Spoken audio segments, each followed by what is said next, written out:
آج علماء کا خون سستا ہو چکا ہے۔ کبھی کس عالم پر حملہ ہوتا ہے، کبھی کس عالم پر حملہ ہوتا ہے، کبھی کہیں جتنی سیکولر تنظیمیں ہیں، سیکولر جماعتیں ہیں، کبھی کسی پر حملہ نہیں ہوا، کسی کے جلسے پر حملہ نہیں ہوا۔ ہر جماعت کا ورکر کنونشن ہوتا ہے، کسی جماعت کے ورکر کنونشن پر حملہ نہیں ہوا۔ مسلم لیگ ہے، پی ٹی آئی ہے، کاف لیگ ہے، جتنی بھی جماعتیں ہیں ساری کرتے ہیں، لیکن کیا وجہ ہے کہ وہی جماعت جس کو آج دین کا غدار کہا جاتا ہے، وہی جماعت جس کو کہا جاتا ہے کہ ان کا قائد جو ہے اسلام کے نام پر سیاست کرتا ہے، وہی جماعت جس کے قید پر طرح طرح کے الزام لگا کے کہ اسلام کو استعمال کرتا ہے، اسلام کے نام کو استعمال کرتا ہے، اسلام کے ساتھ بغاوت کرتا ہے، اصل کے اندر یہود و نصارہ کے ایجنٹ ہے۔ تو میں پوچھنا چاہتا ہوں، یہود و نصارہ کی ایجنٹ بھی یہی جماعت ہے، یہود و نصارہ کا ایجنٹ اس جماعت کا قید ہے، اسلام کا مخالف اس جماعت کا قید ہے،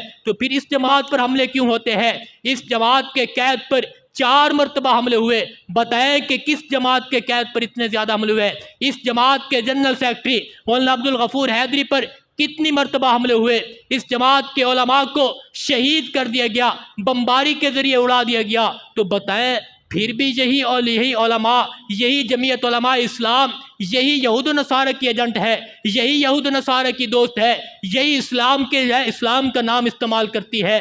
اگر اسلام کا نام استعمال کرتی، اگر یہود و نصارہ کی یہ جماعت ہوتی تو آج یہی یہود و نصارہ کی آنکھوں کے اندر یہ جماعت چبھ نہ رہی ہوتی۔ آج اس جماعت کا قید، اس جماعت کو چلانے والا یہود و نصارہ کا سب سے بڑا دشمن نہ ہوتا۔ آج یہود و نصارہ کی آنکھ کے اندر جو سب سے زیادہ جماعت چبھ رہی ہے وہ یہی جمعیت علماء اسلام ہے۔ اس جمعیت علماء اسلام کا قید ہے، یہ وہ جماعت ہے کہ پورے ملک پاکستان کے جتنے بھی دینی مدارس ہیں، ان مدارس کے اندر جتنے بھی شیوخ الحدیث ہے، جتنے بھی علماء ہیں، سارے علماء کی یہ جماعت سرپرستی کے اندر چل رہی ہے۔ اگر اس جماعت کو بھی یہودی ایجنٹ کہا جائے، اگر اس جماعت کے قید کو بھی اسلام کا نام استعمال کرنے والا کہا جائے، تو پھر دنیا کے اندر کوئی اسلامی جماعت نہیں ہے، پھر ساری سیکولر نظامیں ہیں۔ آج دیکھیں، اگر کسی جماعت کے بھی قیدین پر حملہ ہوتا، کسی جماعت کے ورکر کنونشن پر حملہ ہوتا تو ہم سب سے پہلے مخالفت کرتے، ہم سب سے پہلے مذمت کرتے۔ کیا وجہ ہے کہ آج علماء شہید ہوئے ہیں، معصوم طلباء شہید ہوئے ہیں، ان کے جسموں کو تہس نہس کر دیا گیا ہے، لیکن ہمارے کچھ دوست، ہمارے کچھ نالائق اور نافہم دوست وہاں پر خوشی کر رہے ہیں کہ اچھا ہوا ہے، اتنے ڈیزلی کم ہو گئے ہیں، زمین ان سے پاک ہو گئی ہے۔ یہ کیا ہمارے آپس کے اندر رہ گیا ہے؟ ہم اتنے ایک دوسرے کو کافر اور ایک دوسرے کو مشرک بنا دیا ہے کہ لہٰذا ایک کی شہادتوں پر بھی خوش ہوتے ہیں، موتوں پر بھی خوش ہوتے ہیں، مصیبتیں آنے پر بھی خوش ہوتے ہیں۔ ساری اختلافات کو چھوڑ کر، جمعیت کو چھوڑ کر، پی ٹی آئی کو چھوڑ کر، مسلم لیگ کو چھوڑ کر، اگر اس بات کو بھی دیکھا جائے،